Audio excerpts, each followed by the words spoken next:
It is 3:47 in the morning. I know this because I have watched every single minute change on that digital clock that illuminates my grandson Mike's room.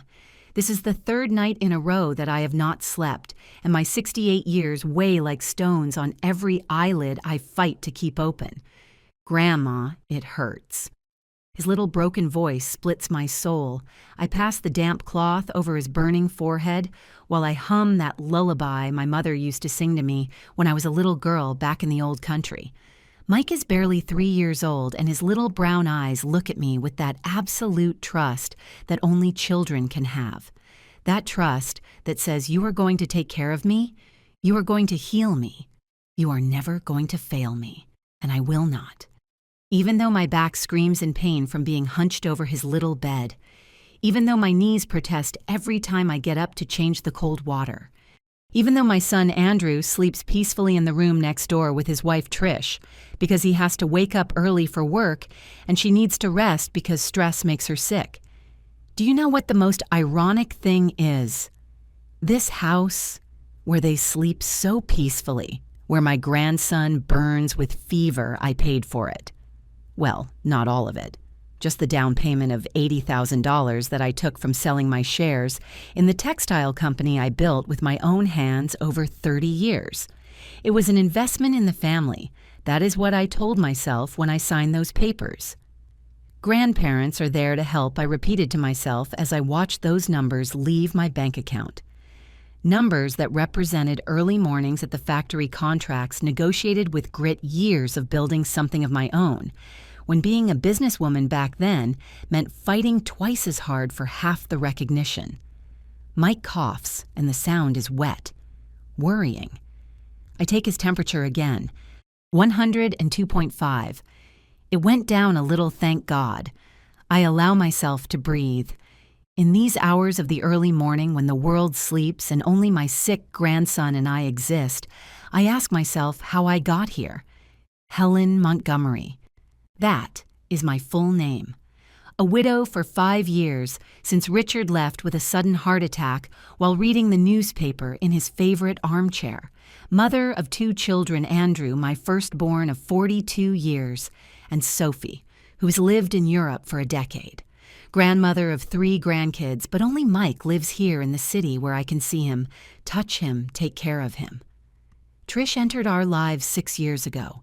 She was beautiful, 35 years old, with that sweet talk that convinces anyone. Andrew was destroyed by his previous divorce, and she appeared like a soothing balm.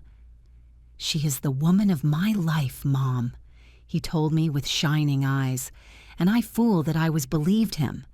I opened the doors of my house, of my family, of my wallet. "Mrs. Montgomery, you are like the mother I lost." Trish used to tell me in the beginning with tears in her eyes. She told me terrible stories about her past life, about the hunger, the violence, about how she had to escape with just the clothes on her back. And I, with a soft mother's heart, believed everything. I bought her clothes, I paid for the dentist, I got her work papers through my contacts. Mike whimpers in his sleep and pulls me out of my memories. I adjust his blankets, I give him another spoonful of cough syrup. It is 4:30 in the morning. In 2 more hours, I will have to prepare breakfast, get Mike's clothes ready for daycare, make Andrew's lunch, and iron Trish's blouse for her very important meeting at the beauty salon where she works 3 days a week. Sometimes I wonder what Richard would say if he saw what I have become. From a respected businesswoman to an unpaid maid, from an independent woman to a voluntary slave of love for my grandson.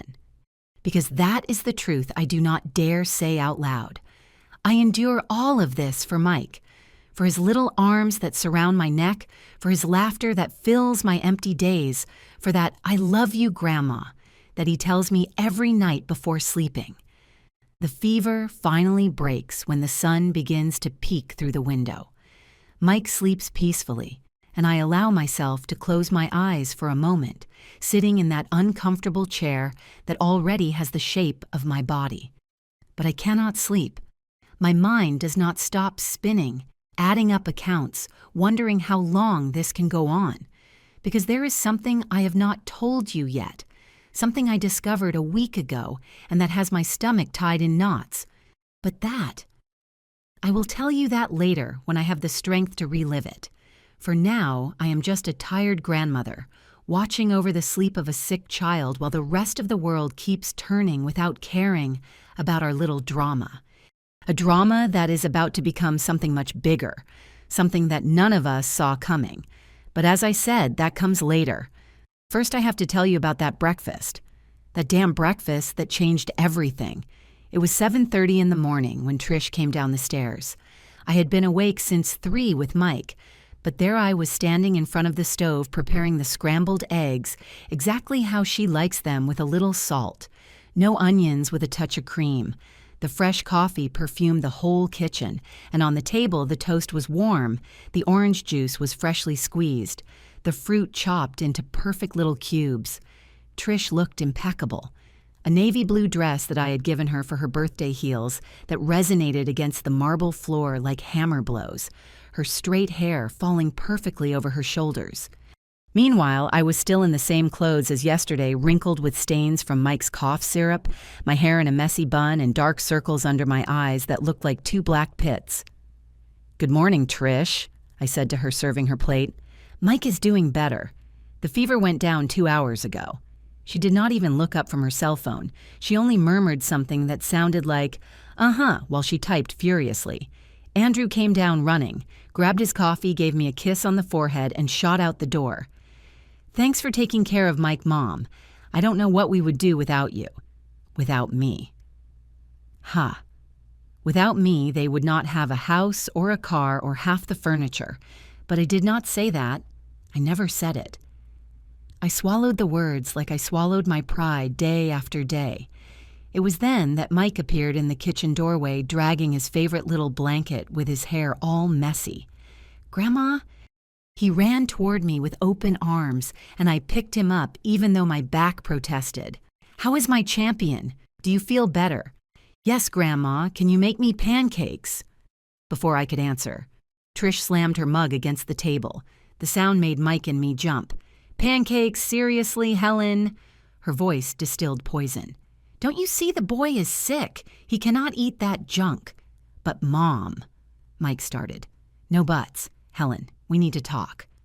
She stood up, walked toward me with those calculated steps I had learned to fear. "Mike, go watch TV." My grandson looked at me confused, but I gave him a little kiss and put him down. "Go, my love. I will bring you your breakfast in a minute." When I heard the sound of cartoons in the living room, Trish got so close I could smell her expensive perfume, that perfume that I had also bought for her. "Listen to me well, Helen." She started with that low voice she used when she wanted to be cruel without the neighbors hearing. "I am sick of it. Sick of you overprotecting my son. Sick of you spoiling him. Sick of you acting like you are his mother." Every word was an invisible slap. I felt my mouth go dry. "I was only taking care of him, Trish. He was sick, and you guys needed to rest." "You are not his mother, Helen." The phrase came out like spit. "Stop acting like you are. I am the one who decides what he eats when he sleeps, how he is cared for. Do you understand me?" The words got stuck in my throat. 3 nights without sleep. 3 nights cleaning vomit, lowering fevers, singing lullabies, and she was telling me not to act like his mother. Besides, she continued, crossing her arms, "You are making him a weak boy, always running when he cries, always my boy this, my boy that. Kids need boundaries, Helen. They need to learn that the world does not revolve around them. The world does not revolve around them." This was being said to me by the woman who had not worked a full day in 2 years, who got her nails done twice a week, who had a membership at the most expensive gym in the city. The irony was so big I almost choked on it. "Trish, I only want to help. Andrew works a lot, and you also have your things." "My things," she repeated with a twisted smile. "Yes, Helen, I have my things. And part of my things is raising my son how I want, without interference from overprotective grandmothers who do not know when to retire." retire from the house that I helped buy, from the life of the boy I am practically raising. And another thing, she added, taking out her cell phone to check the time. Starting today, I am going to establish new rules. No sweets without my permission. No taking him to the park without telling me. No buying him toys every time we go to the grocery store. And definitely no contradicting me when I give him a punishment. But Trish, what, Helen, are you going to threaten to leave to not help us anymore? She laughed, and the sound was like broken glass. Andrew and I have been talking. We think you need distance, that you are too much on top of Mike. It is not healthy, not for you and not for him. Distance. The word fell on me like a bucket of freezing water. Distance from my grandson, from the only human being who needed me for real, who loved me without conditions, without calculations, without interests. In fact, Trish looked at her watch again. We need to talk to you about something important this afternoon. Andrew and me, about the future, about investments. There it was. The real motive always floated to the top, like oil on water. It was not about Mike. It was not about boundaries or parenting. It was about money. It was always about money. I have to go, she said, grabbing her designer bag. I have a very important meeting. Give Mike cereal, no pancakes, and clean his face well. Yesterday you left him all sticky. Yesterday. When she left at 3 in the afternoon and came back at 11 at night, exhausted from working so hard. When I bathed Mike twice because the fever would not go down. When I told him 5 different stories until he fell asleep. But of course I left him sticky.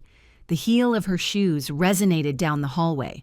The front door closed with a bang, and I stayed there standing in my own kitchen in the house I helped buy, feeling like an intruder. Mike appeared in the doorway. Grandma, can I have breakfast now? I looked at him with his hopeful little eyes, and something inside me hardened, like steel when it is tempered, like coal when it becomes a diamond under pressure. Of course, my love, I told him, taking out the frying pan again.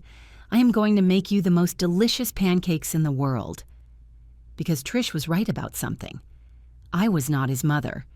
But what she did not understand, what none of them understood yet, was that being a grandmother gave me a different power. A power that I was about to use. While I poured the batter into the hot pan, listening to Mike's laughter with his cartoons, I made a decision. No more. No more Helen the submissive. The quiet one, the one who endures everything. If they wanted war, they would have war. But first I needed to hear what was so important that they wanted to talk to me about this afternoon. That investment that surely needed my signature, my money, my sacrifice. I smiled while flipping the perfect pancake. Trish had no idea who she had messed with. The Helen who built a company from zero, who negotiated with the biggest sharks in the textile world, who survived the crisis of '94 and the crash of 2008. That Helen was still there. She was just asleep, and she had just woken up. It was 4 in the afternoon when I heard Andrew's car enter the garage. Early for his standards, Trish had arrived an hour before, which was also rare. The two of them whispering in their room, practicing something. I listened to them from the kitchen while I chopped vegetables for dinner, acting distracted but with my antennas up. Mom, can we talk? Andrew entered the kitchen with that forced smile he used to put on when he was a boy and had broken something. 42 years old, and he was still transparent like glass. Trish came behind him, already changed. No heels now. She came in jeans and a simple blouse. The I am a humble and needy daughter-in-law strategy. Please. I knew her better than she knew herself. Of course, son. Do you want coffee?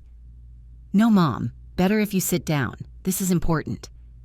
I sat at the dining room table, that wooden table that had belonged to my mother. They sat in front of me holding hands. Pure theater. Andrew cleared his throat. Mom, you know we love you very much, right? Here we go. When they start with the I love yous, they are coming for the wool. And we know everything you have done for us," added Trish with a sugary voice. "You are an angel, Helen. A true angel." "Angel? Yes, sure. The angel of the bank, they meant. What do you need?" I went straight to the point. I did not have patience for their detours. Andrew and Trish looked at each other. He took a breath. "Mom, a golden opportunity came up, one of those that appears once in a lifetime." His eyes shone with that fever I already knew, the fever of easy money.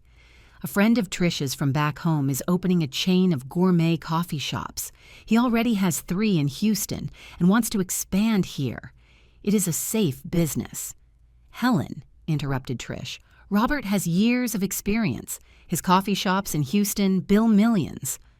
Robert, another friend with a millionaire business. What a coincidence.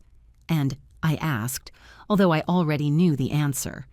"We need to invest $20,000. Andrew let out all at once. "To be partners, we would have 20% of the business here." $20,000. They said it as if it were change for the bus. It is a unique opportunity. Mom, with the profits, we could pay off the house faster, give Mike a better education, maybe even move to a bigger house. Bigger. I could not avoid the irony. "Is this 4,000 square foot house too small for you?" Trish squeezed Andrew's hand, a signal. He continued, "Mom, I know it is a lot of money, but think of it as an investment in your grandson's future, in our future as a family." My grandson. They always brought Mike into it when they wanted something. "When do you need the money?" I asked, keeping my face neutral. "Well," Andrew shifted uncomfortably, "that is the detail. We already committed the money." The silence that followed was so heavy, you could cut it with a knife. "Excuse me," my voice came out dangerously calm. "Robert needed to secure the investors," explained Trish quickly. "It was now or never. We told him yes, that we had the capital. They gave away my money without consulting me." No. Andrew raised his hands. "We told him we had it available, that it was safe. Mom, you have always supported us. And if I say no?" They looked at each other again. Trish took the floor. "Helen, let's be realistic. You have the money. It is not like you need it urgently. You live here with us. You do not pay rent. You do not have big expenses. Do not pay rent in the house that I helped buy." My blood began to boil, but I stayed calm. "Besides," Trish continued, "and here comes the threat. I felt it coming. We have been thinking that maybe you need a break. You have been very tired taking care of Mike. Perhaps it would be good if we limited the visits a little so you can rest, of course." There it was, the gun to the head. Either I gave them the money or they took my grandson away. "Are you threatening me?" "No," they said at the same time. "Mom, never." Andrew seemed genuinely offended, or he was a very good actor. "We only think it would be better for everyone. You help us with this, and everyone wins." "I need to think about it," I said, standing up. "Mom, the problem is we need to give an answer tomorrow." "Tomorrow?" I turned around so fast they both jumped. "You are asking me for $20,000 by tomorrow." "Helen, please," Trish used her victim tone. "Robert trusts us. If we fail him, we not only lose the opportunity. Andrew could lose his job. Robert has connections with Andrew's bosses." Lie. Everything was a lie, but the threat was clear: the money or the consequences. "Let me see what I can do," I said finally. I saw the relief on their faces. They thought they had won, that old Helen was going to run to the bank like always. "Thanks, Mom." Andrew got up and hugged me. "I knew we could count on you." "You are the best, Helen," added Trish with that fake smile she did not even bother to hide anymore. I went to my room and closed the door. I sat on the bed and took out my cell phone. I dialed the number of my accountant, Lou, who had worked with me for 20 years. "Lou, it is Helen. I need you to do me a favor. Review all the bank movements of the last 2 years. Everything I have given to Andrew and Trish. Everything." "Is something wrong, Mrs. Montgomery?" Maybe, just check, and Lou, be discreet. I hung up and stayed staring out the window. From there, I could see the garden where Mike played, my grandson, my everything. Then I dialed another number, one I had not used in years. Miller. It is Helen Montgomery, yes, from Montgomery Textiles. I need a private investigator, the best one you have. Problems, ma'am. That is what we are going to find out. I hung up and laid back on the bed. Trish and Andrew thought they had me cornered, that I was going to choose between my money and my grandson. Poor fools.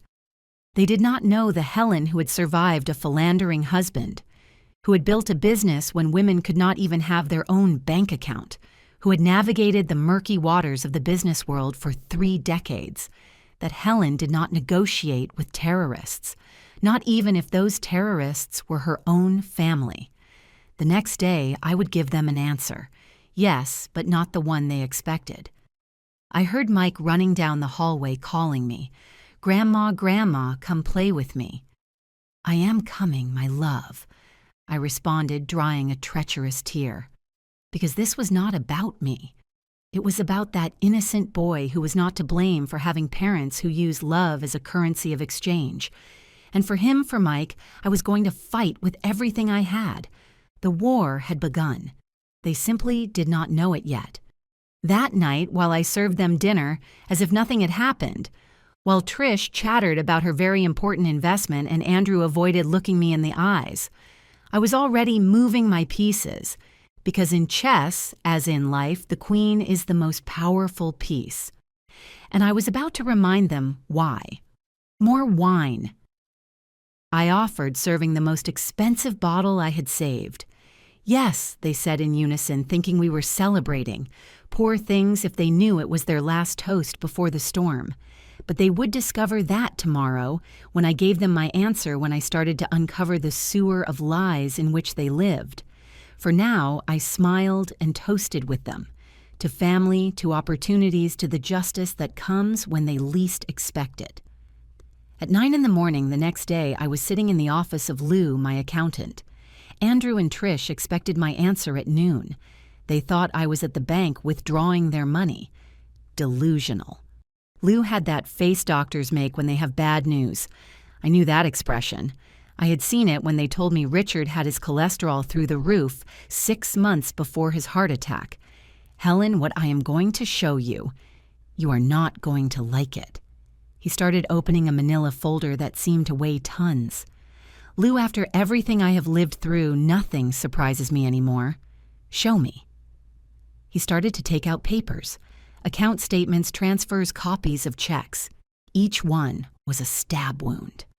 In the last 3 years, he began adjusting his glasses. "You have given Andrew and Trish a total of $170,000. The figure floated in the air like a ghost.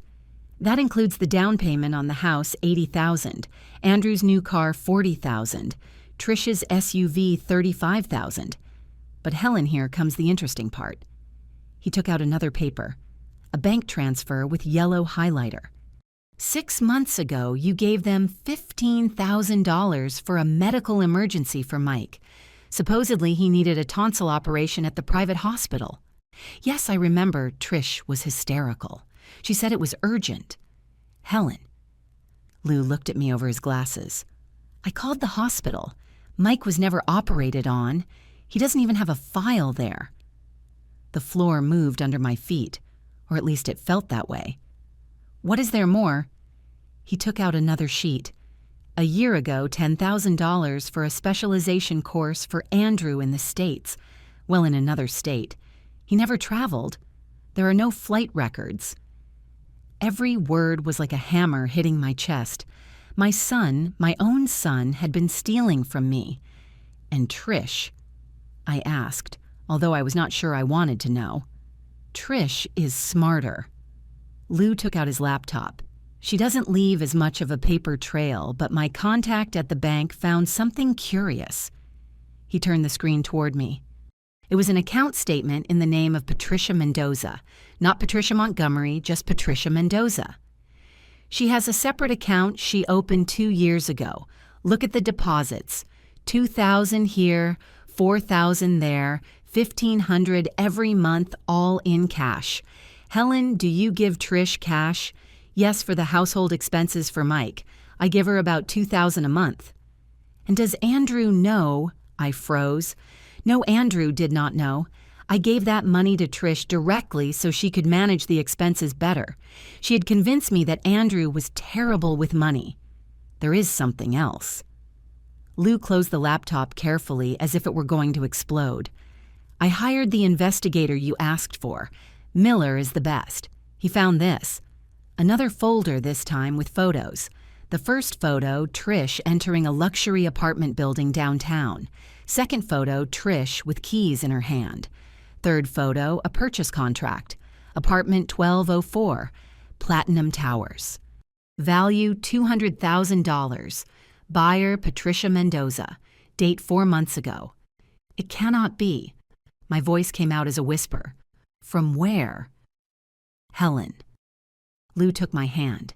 He had known me for 20 years. He had seen me cry only once when Richard died. She bought that apartment in cash. $200,000 in cash. Where do you think that money came from? The math was simple and devastating. All the cash I had given her, the supposed medical expenses, the invented emergencies, the purchases for the house that never arrived. Everything had gone to end up in that apartment. Does Andrew know? I asked, although in my heart I already knew the answer. Miller followed him for a week. Andrew goes to work, to the gym, to the house. He has never stepped foot in that apartment, but Trish goes 3 times a week, and she doesn't go alone. More photos. Trish entering with a man, tall, dark-haired, expensive suit. It was not Andrew. Who is he? Robert Martinez. He's from out of town, the supposed owner of the coffee shops in Houston. Supposed. Helen, there are no coffee shops. There is no business. Robert Martinez is, well, he is many things, but mainly he is Trish's boyfriend. Boyfriend. The word fell like acid in my stomach. Since when? From what Miller could find out since before she met Andrew, it seems everything was planned.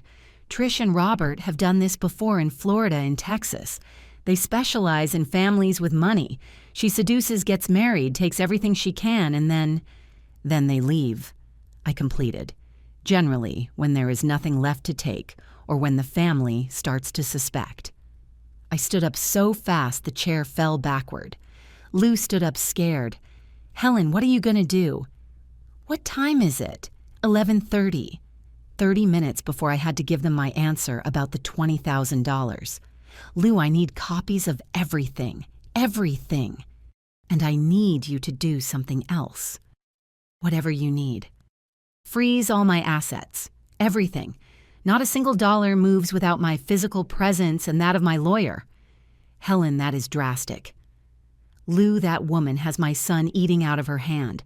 She is planning to rob me of everything and run away with her lover.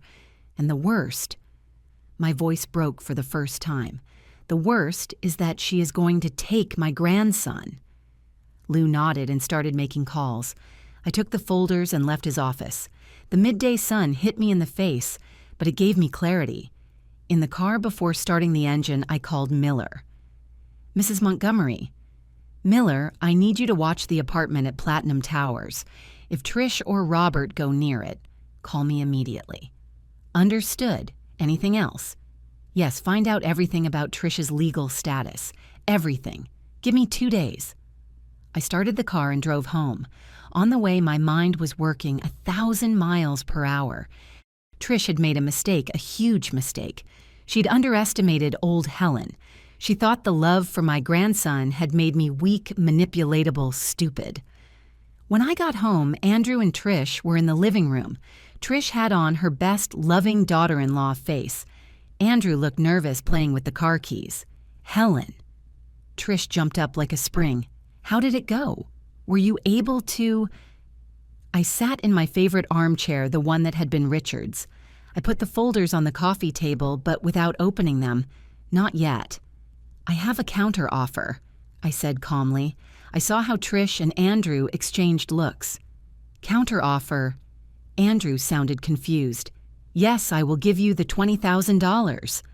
Their faces lit up. Trish almost jumped for joy. I knew we could count on you, she exclaimed. But, I raised my hand, with conditions. The joy froze on their faces. I want to meet Robert. I want to see the business documents, financial statements of the coffee shops in Houston, contracts, everything. If I am going to invest, I'm going to do it right. But Helen, Trish started, Robert is very busy. Then let him get unbusy. Tomorrow here at 5 in the afternoon with all the papers. Mom, it isn't necessary. Andrew tried. It isn't necessary. I stood up slowly. Son, are you asking me for $20,000? Does it seem to you that it isn't necessary? Andrew looked down. Trish clenched her fists. The mask was cracking. Okay, said Trish finally. I will tell Robert. Perfect, and Trish, I added while walking toward the stairs. What a beautiful apartment you have downtown. Platinum Towers, right? You must have a lovely view from the 12th floor. The silence that followed was delicious. Trish turned pale. Andrew looked at her confused. What are you talking about, Mom? Nothing, son. Just commenting. See you tomorrow at 5.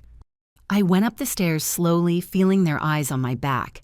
The game had begun, and I held all the cards. 3 days after the confrontation about the apartment, October 4th arrived Mike's 4th birthday. A day that I had been planning in secret for 2 months, the dinosaur cake he wanted, the colored balloons, the T-Rex piñata I had specially ordered. But that morning, when I went down to the kitchen at 7 to start the preparations, Trish was already there, dressed, made up with her cell phone glued to her ear. Yes, Mom, everything is ready, she was saying in Spanish, but with that accent she used when talking to her family back home. At 3 in the afternoon at the jump zone. No, she doesn't know anything. I was she. Trish saw me and immediately switched to the sweet tone. I'll call you later, Mommy. Kisses. She hung up and smiled at me with those perfect teeth that I had paid for. Good morning, Helen. Good morning. The jump zone. I thought we were going to have the party here at the house. Oh, Helen, she sighed theatrically. I just changed my mind. A party center is more practical. You know, no cleaning up afterwards. They have entertainers, everything included. And why didn't you tell me I have the cake ordered, the decorations? Don't worry, I have everything covered. You just relax. You have been very stressed lately. Her smile was pure poison covered in honey. Andrew entered the kitchen, avoiding my gaze like he had done since the apartment incident. We still had not talked. Trish had told him God knows what lies, and he, as always, had believed her. Mom, about the party, he started uncomfortably. Your mother already knows. Trish cut him off. I was explaining to her that it will be at the jump zone, more comfortable for everyone. Everyone who, I asked. You haven't given me the guest list. Oh, well, Andrew's work family, some little neighbors from Mike's preschool, my family. Your family, are they coming from out of the country? No, my family from here. You know, friends who are like family. She avoided my gaze. Robert. Surely Robert would be there. Well, I am going to get ready then. At 3, you said, yes, but Helen. Trish put her hand over mine. Her touch was cold like a snake's. No need for you to try too hard. It is a kid's party, nothing fancy. Translation. I do not want you to stand out. I do not want you to look like the hostess. Of course, I smiled. Nothing fancy. I went up to my room and put on my best dress, the navy blue silk one that Richard had given me on our last anniversary. I did my makeup carefully. I put on the pearl earrings I inherited from my mother. If Trish wanted war, she would get it, but with class. We arrived at the party place at 3:15. Mike was in my arms, excited, asking about his party. When we entered, I froze. The place was full, but I did not recognize almost anyone. Not the neighbors from preschool, not Andrew's co-workers. It was pure strangers talking loudly. And in the center, like a king on his throne, was Robert. My love, Trish ran toward him and kissed him on the cheek, very close to the mouth, too close. "Robert, this is Helen Andrews' mom." Robert extended his hand to me. He had the cold eyes of a predator. "Nice to meet you, ma'am. Patricia has told me a lot about you. I'm sure she has." I responded, squeezing his hand harder than necessary. The party was a circus. Trish was the center of attention, receiving gifts, posing for photos. Andrew wandered around like a lost soul, clearly uncomfortable with all these people he did not know.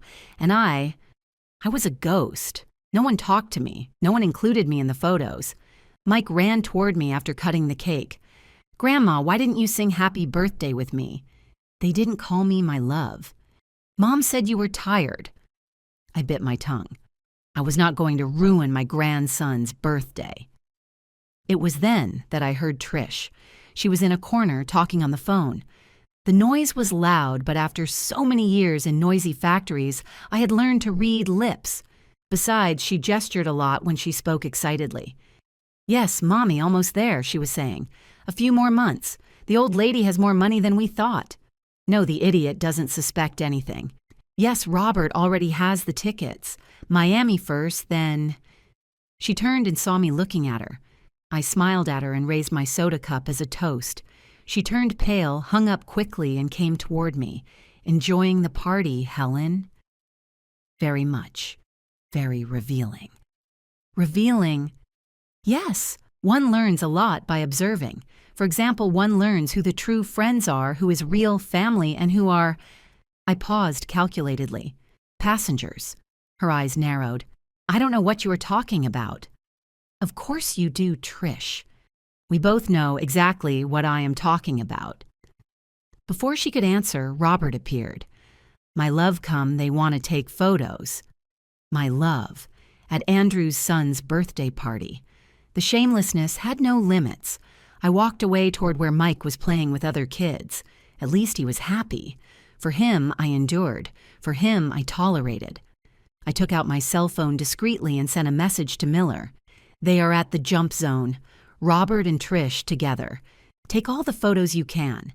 His answer arrived immediately. "I am already here, dressed as a waiter." I looked around and saw him. Genius, serving drinks, invisible like all the service staff, but with a tiny camera on his lapel. The party continued. I saw how Trish and Robert brushed against each other accidentally, how they looked at each other, how they communicated without words. I saw my poor son ignored by his own wife at his son's party. I saw how the guests, all part of Robert and Trish's circle, laughed at private jokes. They talked about Miami, about businesses, about opportunities. At 6, when the party was supposed to end, Trish announced that they would continue elsewhere. "The adults," she specified, looking at me. "Helen, can you take Mike home? He is tired." It was the last straw, using my own grandson to get rid of me. "Of course," I responded sweetly. "Andrew, are you coming with us?" "He is coming with us." Trish grabbed him by the arm. "Right, babe." Andrew looked at me with the eyes of a beaten dog. Yes, I'll go with them. Mom, is that okay?" "Perfect." I smiled. "Have fun." I took Mike, who was indeed exhausted, and left the hall. In the parking lot, Miller approached me. "Mrs. Montgomery, I have everything. Photos, videos, I even recorded some conversations. Anything useful?" "More than useful. They talked about the accounts in Miami, about the departure date, about how they are going to handle the kid." "The kid, Mike?" "Yes. Apparently the plan is to take him. Trish says that with him in Miami, you will pay whatever it takes." My blood ran cold. My grandson. They wanted to use my grandson as a hostage. "Miller, I need all of that documented, everything, and I need you to find out more about those accounts in Miami." "Understood. Ma'am, there is something else." "What? Trish does not have the legal custody she says she has. Mike is not her biological son." I ran out of air. "What? He is the son of Andrew's first wife, Lucy. Trish never did the legal adoption process. Legally, she has no right over the child." Lucy had died when Mike was 6 months old. Sudden cancer. Trish appeared in Andrew's life 8 months later. when he was destroyed, vulnerable. And we all assumed, we all believed, when she said she had adopted Mike, that she loved him like her own. Does Andrew know? I doubt it. In all the preschool documents, Trish appears as the mother. She forged the signatures. Every revelation was a bomb, but it was also ammunition. Ammunition that I was going to use. Thanks, Miller. Keep investigating. I drove home with Mike asleep in his seat, my grandson, Lucy's son. That sweet girl who had loved my son for real, not like Trish, not like that viper. When I got home, I put Mike to bed and sat in the living room to wait. At 2 a.m, they arrived. Andrew drunk stumbling, Trish sober alert helping him up. "Good party?" I asked from the darkness. Trish jumped. "Helen, you scared me. I thought you would be asleep." "I cannot sleep. Too many things to think about." "Like what?" I stood up and walked toward her. I stood so close I could smell Robert's cologne on her clothes. "Like how very soon, Trish, very soon, everything is going to end." "Are you threatening me?" "No, dear. I am making you a promise." I left her standing there and went up to my room. From my window, I saw her take out her cell phone and dial frantically. Robert, surely. Warning him that the old lady suspected. Let them call. Let them plan. Let them believe they had everything under control. Because while they planned to steal my money and kidnap my grandson, I planned something much better. Their complete and absolute destruction. 2 weeks after the birthday party, everything was ready. I had moved my pieces like an expert chess player, every move calculated, every detail planned. It was Friday night, and I had invited the whole family to a special dinner. "It is important," I had told them. "I have an announcement to make." Trish had been nervous all week. I saw her whispering constantly with Robert on the phone. I heard her walking around her room at 3 a.m. Good. Let her sweat. Let her worry. I prepared the dinner myself. Pot roast. Andrew's favorite since he was a boy. Mashed potatoes. Homemade gravy. A traditional family dinner. The Last Supper. I thought with irony. Andrew arrived from work at 7. He looked haggard. Deep circles under his eyes. He had lost weight. The stress of living with lies takes a toll even if you do not know they are lies. "What is this, Mom?" he asked, seeing the table set with the best tablecloth, the porcelain dishes that were my mother's. "You will see, son. Wait until Trish comes down." Trish came down at 7:30 dressed as if for a movie premiere. Blood red dress, very high heels jewelry that I had given her, as if elegance could protect her from what was coming. "Helen, what a beautiful table," she said with that falseness she did not even hide anymore. "Sit down." I ordered more than invited. Mike was at my neighbor Carmela's house playing with her grandkids. I did not want him to witness what was about to happen. I served the dinner in silence. They ate nervously, chewing as if the food were cardboard. The atmosphere was so tense you could cut it with the carving knife. Finally, when I served dessert chocolate cake, another favorite of Andrew's, I sat down and looked at them intently. "I have made an important decision," I started, "about my inheritance." I saw how Trish straightened up like a spring.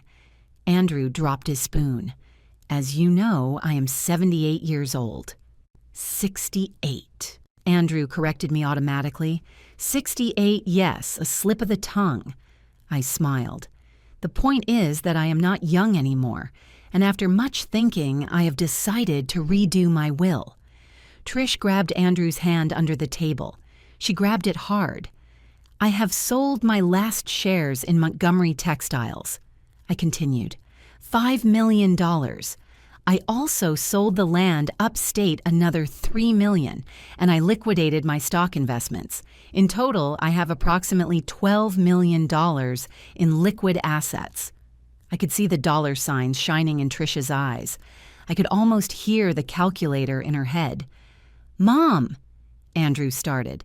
"Let me finish." I cut him off.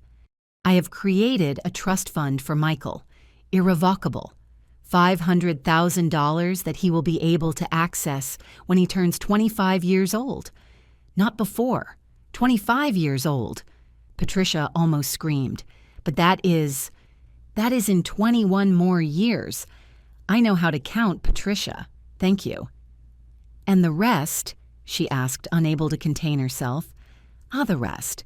I pulled a manila envelope out of my purse. $200,000 go to Sophia, my daughter in Europe.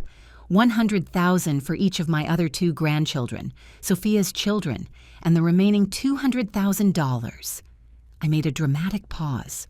Patricia was on the edge of her seat.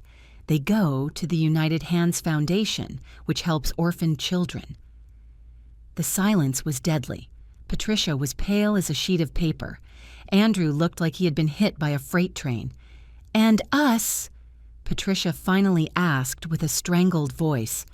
You two have already received your inheritance. While I am still alive. $340,000 in the last 3 years. More than enough. Don't you think? But that is not fair. Patricia stood up abruptly, knocking over her chair. Andrew is your son. I am the mother of your grandson. No, I said calmly. You are not Michael's mother. Lucy was his mother. You are... How did you say it that morning? Yes. I am not Michael's mother. Well, Patricia, you are not either. The bomb dropped. Andrew looked at her confused. What is she talking about, Patricia? You adopted Michael. There was never a legal adoption. I dropped the second bomb. I checked the papers. Everything is forged.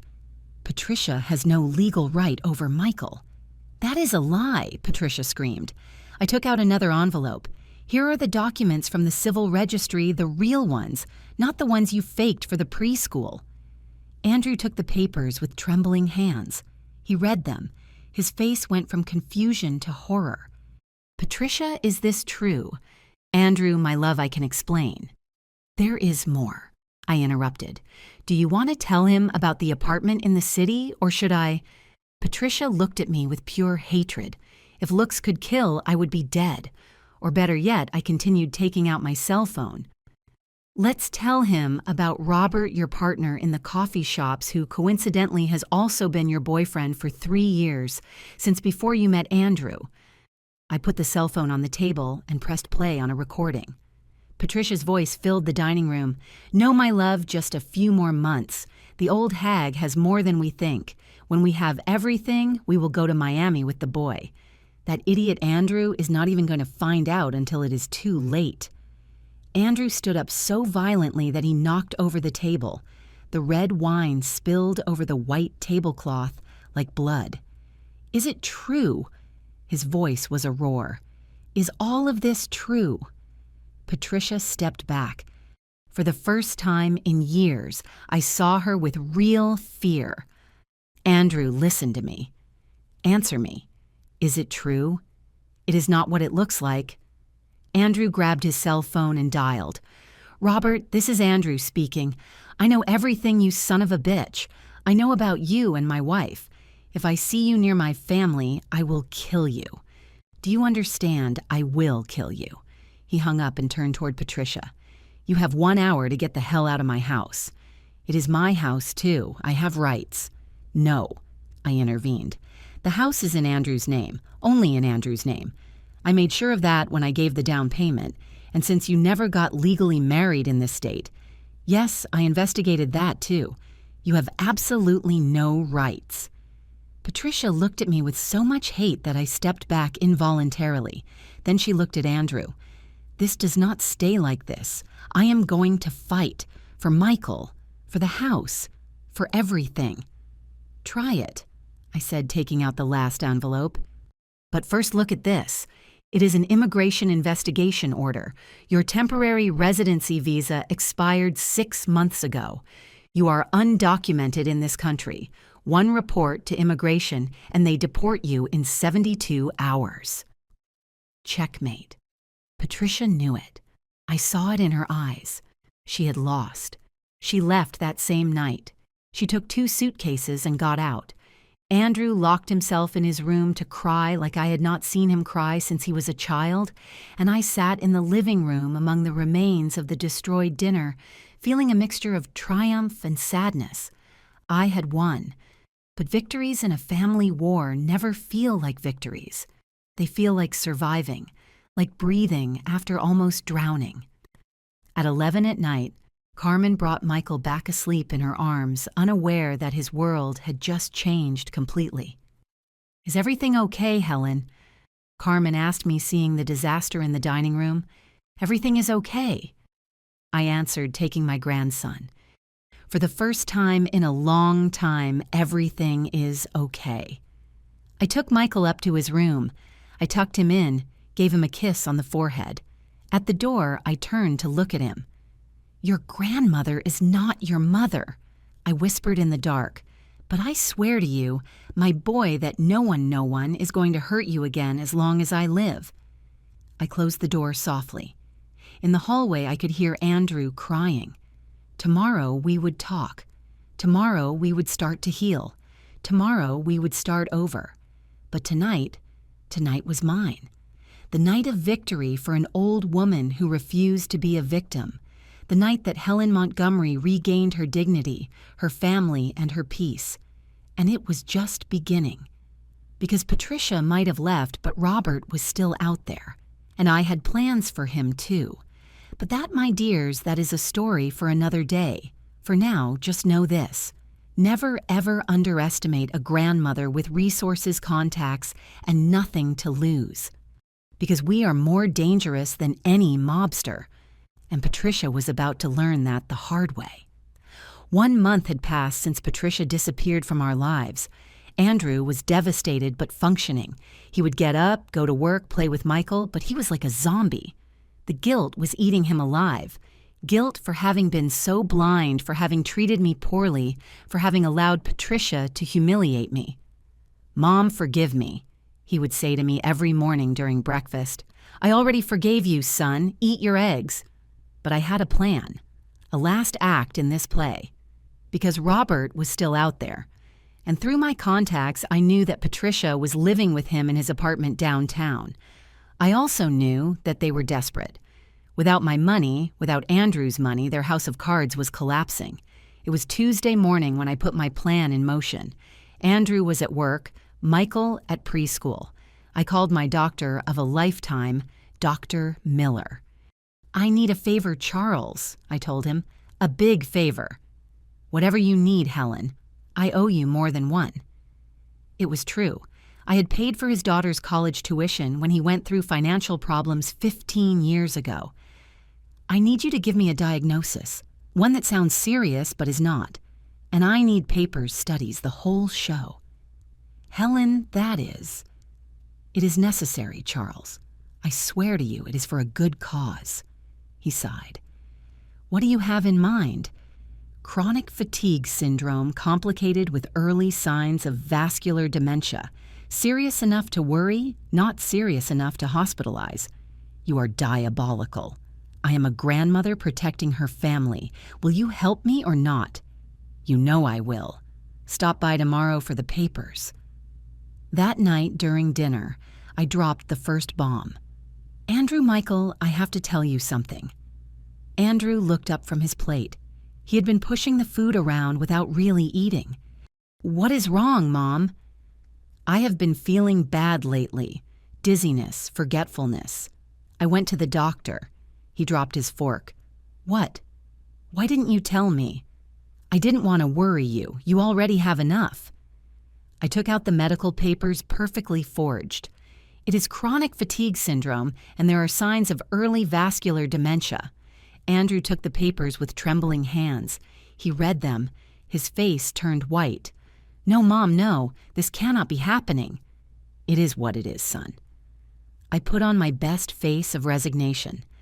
"The doctor says I need to reduce stress, and I have been thinking." "What?" "I am going to sell the company. The rest of Montgomery Textiles, the part I kept for myself." "But Mom, that company is your life." "My life is you and Michael now. Besides, with my health like this, I need to liquidate everything, simplify." I made a calculated pause. "There is a buyer. They are offering $2 million. I saw how Andrew's eyes widened. $2 million. A fortune. The problem, I continued, is that with my diagnosis, I need you to sign as my legal representative, and we need a witness, someone trustworthy. Of course, Mom, whatever you need. Phase 1 complete. The next morning, I did something that I knew would have consequences. I called Patricia. She answered on the third ring. Helen. Patricia, I need to talk to you. We have nothing to talk about. It is about Michael and about money, a lot of money. Silence. I knew she had taken the bait. What do you want? To see you today, at the coffee shop in the mall, at 4. Is it a trap? No, it is an offer, one that you will not be able to refuse. I hung up before she could respond. At 4 o'clock, sharp, Patricia appeared. She looked terrible. Her hair was dull without her perfect makeup, wearing jeans and a simple blouse. Life without my money did not suit her well. Speak, she said, sitting in front of me. I put the medical papers on the table. She read them. I saw a smile forming on her lips. Karma, she murmured. Maybe. The point is that I am selling everything. $2 million. And I need your help. My help? Are you crazy? Andrew is devastated. He does not trust anyone. But if you came back, if we faked a reconciliation, why would I do that? Because I will give you $500,000. Cash, in bills, without a trace. Her eyes shined with greed. And what do I have to do? Come back. Be the perfect wife for 2 months. Help me convince Andrew of some investments. When I have the money from the sale, I give you your share and you disappear. Forever. Without Michael, without Andrew, without anything. Just you and your money. And Robert. Robert can wait 2 months for $500,000, don't you think? Patricia thought about it. I could see the calculators working in her head. How do I know it is not a trap? I took out an envelope. Here is $10,000. An advance, in good faith. She took the envelope. She counted the money. Real, cash, her addiction. What do I tell Andrew? That Robert tricked you, that he manipulated you, that you are regretful, cry a lot, you already know how to do it. Bitch, she told me with a smile. Takes one to know one. I responded. Do we have a deal? 2 months, $500,000, and I leave forever. Forever. We shook hands. Her grip was weak, desperate. Mine was firm. I knew exactly what I was doing. That night, Patricia appeared at the house. Andrew almost fainted when he saw her. She cried. She begged for forgiveness. She said all the lies we had rehearsed. And Andrew, my poor son in need of love, forgave her. The following days were a performance worthy of an Oscar. Patricia was the perfect wife. She cooked. She cleaned. She took care of Michael. I acted sicker every day. I forgot things. I got dizzy. I confused names. Oh, Andrew, I told him one night. I am scared that what happened to your grandmother will happen to me, that I will end up not recognizing anyone. No, Mom, that is not going to happen. That is why I want to sell everything now while I can, while I know what I am doing. Patricia supported every word. Your mom is right, love. We have to act fast. A week later, the moment of truth arrived. I gathered Andrew and Patricia in the study. The buyer needs an answer tomorrow, I said. $2 million, Andrew. With that, we secure Michael's future. But Mom, it is your company. I cannot run it anymore. My hands were trembling. On purpose. Look, I cannot even sign well. Patricia took Andrew's hand. Love, your mom is right. It is for the best. Andrew looked at me, then at Patricia. What do you think, Mom, really? I think it is for the best. Sell it, son. Before... I left the sentence in the air. All right. Where do I sign? Here. I said, taking out the papers. And Patricia has to sign as a witness. They both signed. Patricia with a smile of triumph. Andrew with tears in his eyes. What they did not know was what they were really signing. It was not a sale. It was a formal complaint to the district attorney for fraud, forgery of documents, and grand theft. A complaint where Andrew, without knowing it, confirmed all of Patricia's crimes.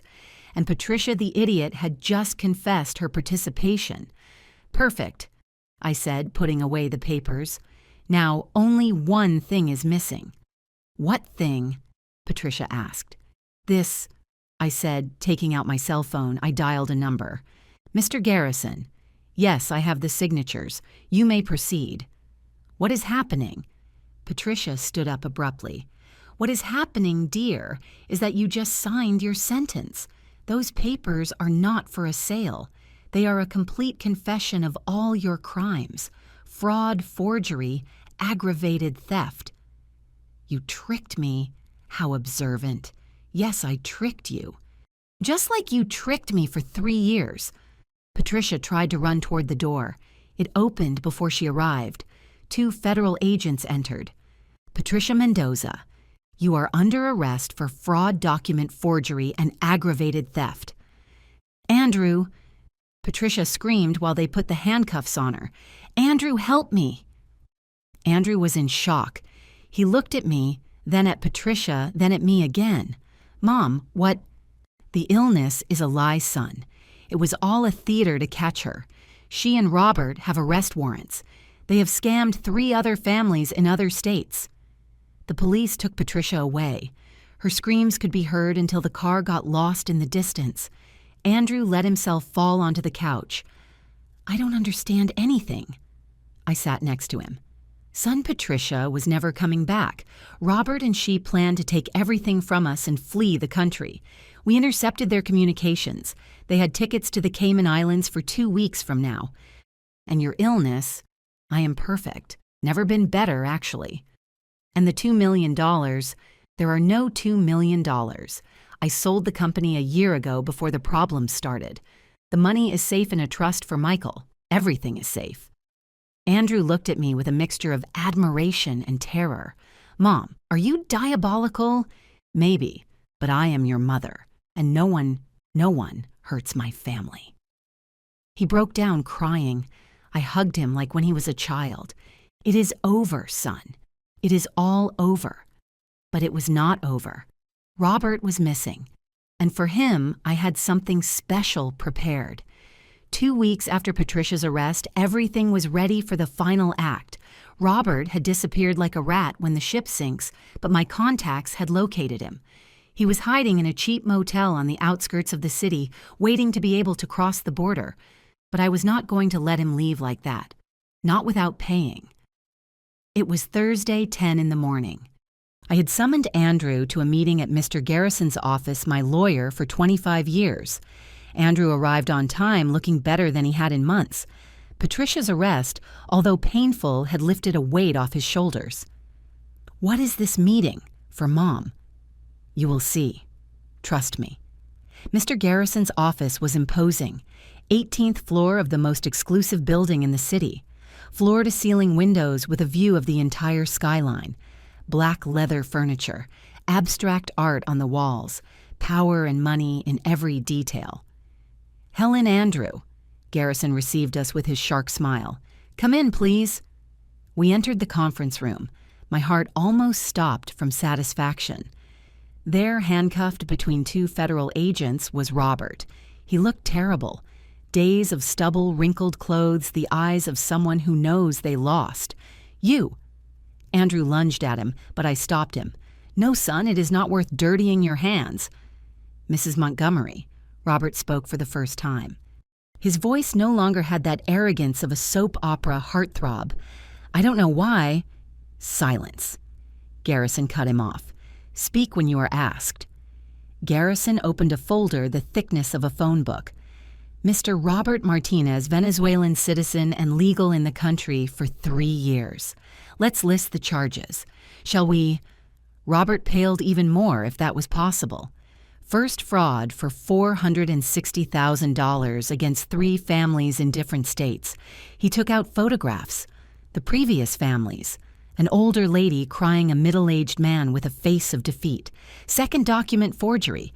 You created shell companies, fake bank statements, non-existent contracts. More papers, all with Robert's signature. Third criminal conspiracy with Patricia Mendoza for the aforementioned crimes. She forced me. Robert tried. Patricia planned everything.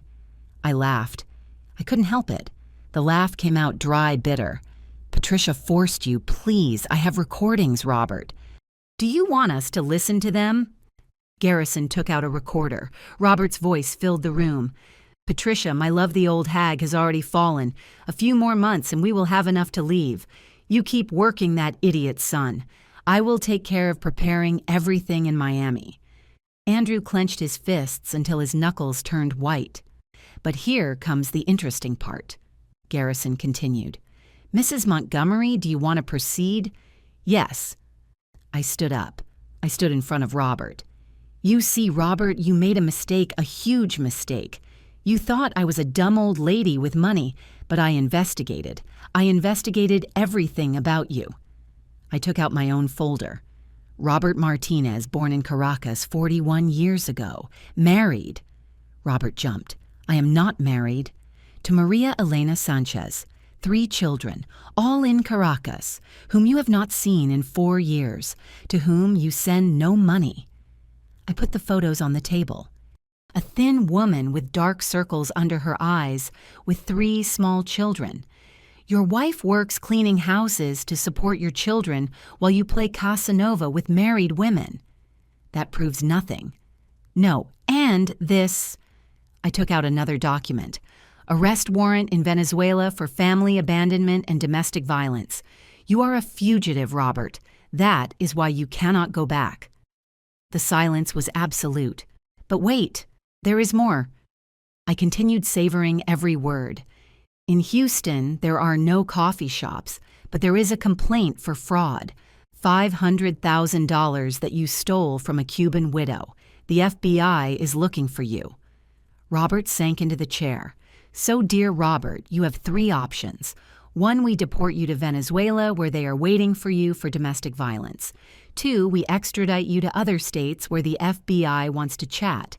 Or 3, you confess everything here. Everything. Every dollar stolen, every lie, every destroyed family.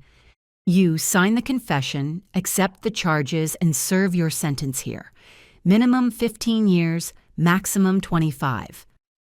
That is extortion. No.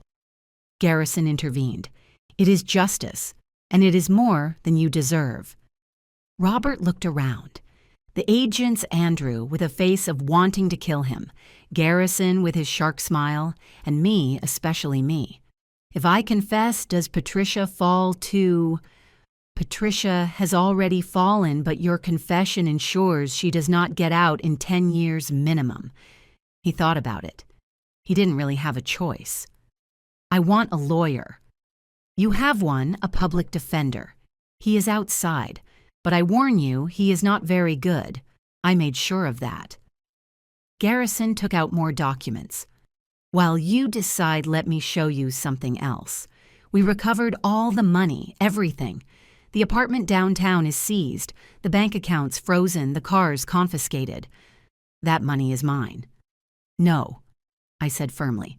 That money belongs to the families you scammed. Every dollar will be returned, with interest. You can't. We can't, Robert dear. Do you know who I am? Do you really know? I sat in front of him. I am Helen Montgomery. I built a textile empire from scratch.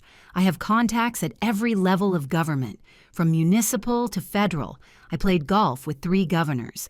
I had dinner with 2 presidents. I financed campaigns, built schools, donated millions. I got closer. You thought I was a little old lady with money, but I am much more. I am Power Robert, real power.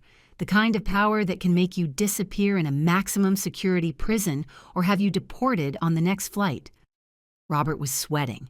Fat drops ran down his forehead. But I am fair, I continued. Confess. Pay your sentence.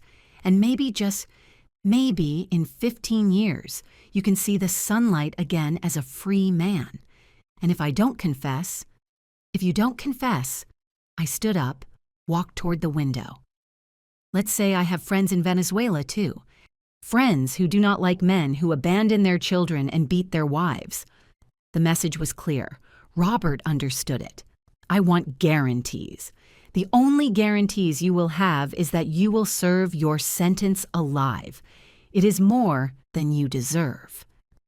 Andrew stood up suddenly. Mom let me talk to him, alone. I looked at him surprised. Garrison was going to protest, but I gave him a signal. 5 minutes, I said. We all left except Andrew and Robert. From outside, we could hear Andrew's voice. Low, intense. No shouting, no violence, just words. We couldn't understand what he was saying, but the tone was terrifying. When he came out, Andrew was calm. Robert was white as paper, shaking. He is going to confess, Andrew said simply. And so it was. Robert signed everything. He confessed every crime, every scam, every lie. The confession lasted 3 hours. They named every victim, every dollar stolen. When he finished, the federal agents took him away. He said nothing more. He asked for nothing. He just left. Defeated. Finished. What did you tell him? I asked Andrew when we were alone. I described to him in detail what I would do to him if he ever came near you or Michael again. And I assured him that no matter what jail he is in, I have ways to get to him. Andrew, no, Mom. The weak Andrew is gone. The one who let his wife mistreat his mother. That Andrew died. This Andrew protects his family. I hugged him. My son had returned. Not the child who needed protection, but the man who could protect. And now, he asked, now we recover the money. We return it to the victims, and we start over. And Michael will have what he always should have had, a real family, without lies, without manipulations, just love. We left the office together. The sun was shining over the city. For the first time in years, I breathed easily. The war was over. We had won. But the scars would take time to heal. And that healing was just beginning. 1 week after Robert's confession, I received a call I was not expecting. It was Patricia from the State Women's Penitentiary. Helen, I need to see you. We have nothing to talk about, Patricia. Please, it is about Michael. Something you need to know. Michael. She always knew which button to push. I went the next day. The visiting room was depressing. Gray walls smell of cheap disinfectant women in beige uniforms waiting for their families. Patricia seemed to have aged 10 years in 2 weeks. Without makeup, without her extensions, she was another person. Thank you for coming, she said, sitting across from me, separated by a metal table bolted to the floor. You have 5 minutes. Helen, I know you hate me. You are right to hate me. But there is something about Michael I never told you. Another trick. Another lie. Know a truth. One that Andrew does not know. Go ahead, speak. Lucy Michael's mom, before she died, she called me. Impossible. She didn't even know you. She died before you appeared. Patricia shook her head. That is what everyone believes. But I met Lucy at the hospital. I was a volunteer there. I read to cancer patients. The world stopped. Patricia, doing volunteer work. I don't believe you. It was part of my visa. I needed community service hours. But that does not matter. What matters is that Lucy met me. We talked a lot in her last weeks. And she asked me for something. She made me promise her something. Patricia took a crumpled paper out of her pocket. A letter with Lucy's handwriting. I took it with trembling hands. It was real. I knew that handwriting. Patricia read, I know I don't know you well, but I see how you are with the children here. I see your patience, your affection. I don't know how much time I have left, but I know it isn't much. My son Michael is going to need a mother. Andrew is going to need a wife. If I learn anything from destiny, it is that nothing is a coincidence. Maybe God put you in my path for a reason. If one day you meet my family, please take care of them. Andrew is a good man, but weak. Helen, my mother-in-law, is strong, but she will need help with Michael, and Michael, my baby, will need a mother's love. If destiny allows it, be that mother. I ask you, I beg you. With love, Lucy." Tears fell on the paper, making the old ink run. "I looked for Andrew after the funeral," Patricia continued. "At first, I really wanted to keep the promise, but then Robert appeared." "No, Robert appeared later when you were already with Andrew. He saw the opportunity and convinced me. He told me we could have everything, that we deserved it, that money didn't matter to people like you. And you believed him." "I believed him because I wanted to believe him, because I come from poverty, Helen, from real poverty. From not eating for 3 days, from sleeping on the street." I looked at her. For the first time, I saw Patricia. Not the mask, not the manipulator, the broken woman behind it all. "That does not justify what you did." "It doesn't justify it, but maybe it explains it. When I saw everything you had, I went crazy. I wanted that for me. I wanted security, luxury, power. And Robert promised me we could have it. And Michael. What about Michael in all this?" Patricia broke. For the first time, she cried for real. Not the crocodile tears I knew, but real, heartbreaking crying. "I love him. I know you don't believe me, but I love him. It is the only real thing I had in all these years. His love for me was real. Not for my money, not for what I could give him. He loved me because I was his mommy, Patricia." "You are not his mother." "Not legally, but yes, in his heart. And that is killing me, Helen. Knowing that I won't see him again, that he will grow up hating me. What do you want from me, Patricia?" She wiped her tears. She looked directly at me. "I have a proposal, a last negotiation." "You have nothing to negotiate." "Yes, I do. Information. Robert was not acting alone. There is a network bigger than you imagine. Politicians, businessmen, money laundering. I have names, accounts, proof. Give them to the police." "For what? So they give me 2 years less sentence." "No, this is worth more." "What do you want?" "I want to see Michael, once a month. Supervised visits with you present until he turns 18 and he decides if he wants to keep seeing me." "Are you crazy?" "Helen, that network, I mentioned you are on their list. Your company, your contacts. You are a target. If we don't stop them, they will come for you." "Are you threatening me?" "I am warning you. Robert was a pawn.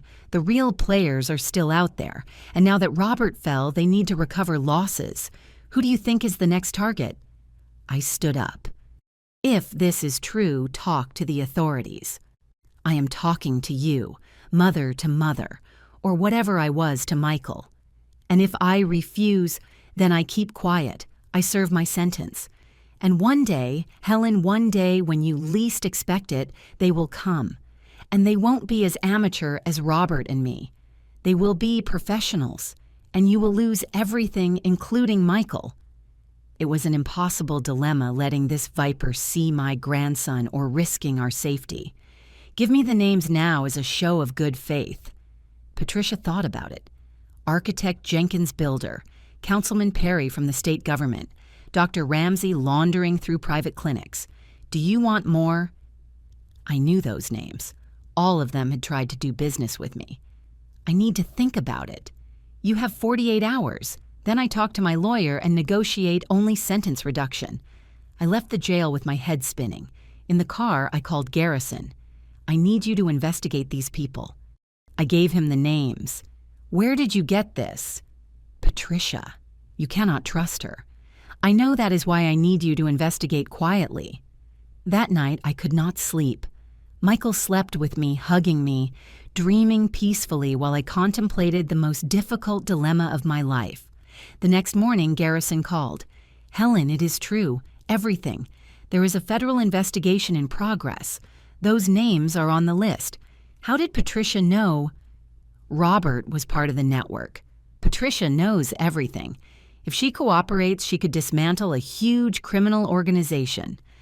And if she asks for something in exchange, depends on what she asks." I told him about the visits to Michael. It is your decision, Helen, but think about it, supervised visits once a month is a small price for your safety and Michael's. That afternoon, I spoke with Andrew. I showed him everything. Lucy's letter, Patricia's information, the implicit threat.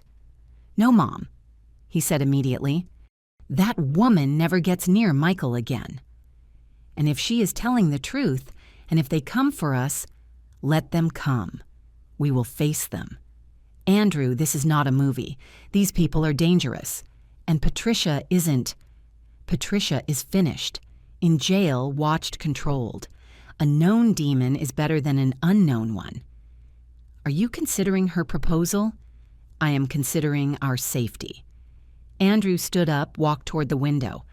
"Michael sometimes asks for her for Mommy Patricia." "I know. What do we tell him?" "The truth, adapted to his age, but the truth. And if you decide yes, that he sees her, then we establish rules, conditions, absolute control." "Mom, how can you even consider it after everything she did?" I stood up, stood next to him. "Because I am a grandmother, Andrew. And grandmothers sometimes have to make impossible decisions. Not for ourselves, for our grandchildren, for their future. And if Michael grows up and hates us for letting him see her, and if he grows up and hates us for not letting him, for denying him answers, children with unanswered questions become adults with unhealed wounds." Andrew hugged me. "I hate you when you are right. I know, son." The next day I went back to the jail. Patricia was waiting anxiously. "Once a month," I said without preamble. 1 hour, always supervised by me or Andrew. As soon as Michael shows any sign of discomfort, it ends. When he turns 12, he decides if it continues, and you give all the information to the authorities. Everything." Patricia cried. "Thank you, Helen. Thank you." "Don't thank me. This is not forgiveness. It is pragmatism. And Patricia, if you use these visits to manipulate Michael, if you try to turn him against me or against Andrew, there will be no power on earth that protects you from me. Understood? Understood. The deal starts when you testify. When that network falls, not before. I will testify tomorrow." I stood up to leave. "Helen," she called me. "Lucy's letter. Can I—" "No, the letter is mine now. Lucy was the mother of my grandson, the only real mother he had." "I know," Patricia said softly. "I always knew." I left there feeling the weight of the world. I had made a deal with the devil. But sometimes to protect those you love, you have to dance with demons. I only hoped that Michael someday would understand that his grandmother did the impossible, took the impossible decision. For love, only for love. 6 months later. A morning in April with the sun entering softly through the kitchen windows. Michael was sitting at the table eating his favorite cereal while I prepared lunch for school. Andrew was drinking coffee while checking his iPad, but he did it calmly without that anxiety that consumed him before. The house felt different, lighter, as if we had exorcised the ghosts. "Grandma." Michael pulled my blouse. "Today is Tuesday." "Yes, my love. The Tuesday I see Mommy Patricia." That is what we called her. Not just Mommy, Mommy Patricia, to distinguish from his Mommy Lucy, about whom we spoke to him with photos and stories. "After school, my boy, you know? Are you coming with me?" "Always, Michael, always." Andrew put down the iPad. "Champ, do you want me to go today too?" "No, Daddy. Grandma and I already have our system." Our system. After 6 months of monthly visits, Michael and I had developed a routine. We went to the special visiting room, a friendlier one they had enabled for children. Patricia waited for him with drawings she made during the month. They talked, played board games. She read him stories. 1 exact hour, not a minute more. And it worked. Against all odds, it worked. Patricia had kept her word. She testified against the whole network. 17 people fell, including 2 senators and a judge. The operation was national news, and we finally were safe. "Mom." Andrew called me while Michael went up to brush his teeth. "Patricia's lawyer called yesterday." What did he want? For good behavior and cooperation, they reduced her sentence. She will get out in 5 years, not 10. 5 years? Michael would be 9. How do you feel about that? Andrew shrugged. I don't feel anything for her anymore, Mom. Neither hate nor love, just emptiness. As if it had been a bad dream. That is healing, son. Have you forgiven her? I sat in front of him. Forgiving does not mean forgetting Andrew. I have forgiven her for my peace, not for her. But I will never forget. I will never lower my guard. You are stronger than me, Mom. No, son. I am just older. I have had more time to learn that resentment poisons the one who carries it more than the one who receives it. My cell phone rang. It was Mr. Garrison. Helen, good news. The last transfer was completed. We already recovered all the money. Down to the last dollar is back. Everything, $380,000. It is already in your account. Perfect. Proceed as planned. Are you sure it is a lot of money to... I am sure. Do it. I hung up. Andrew looked at me curiously. What do you plan now? You will see. Next week you will find out. A week later, I called a meeting at home. Not only Andrew, but also Sophia, who came from Europe with her children.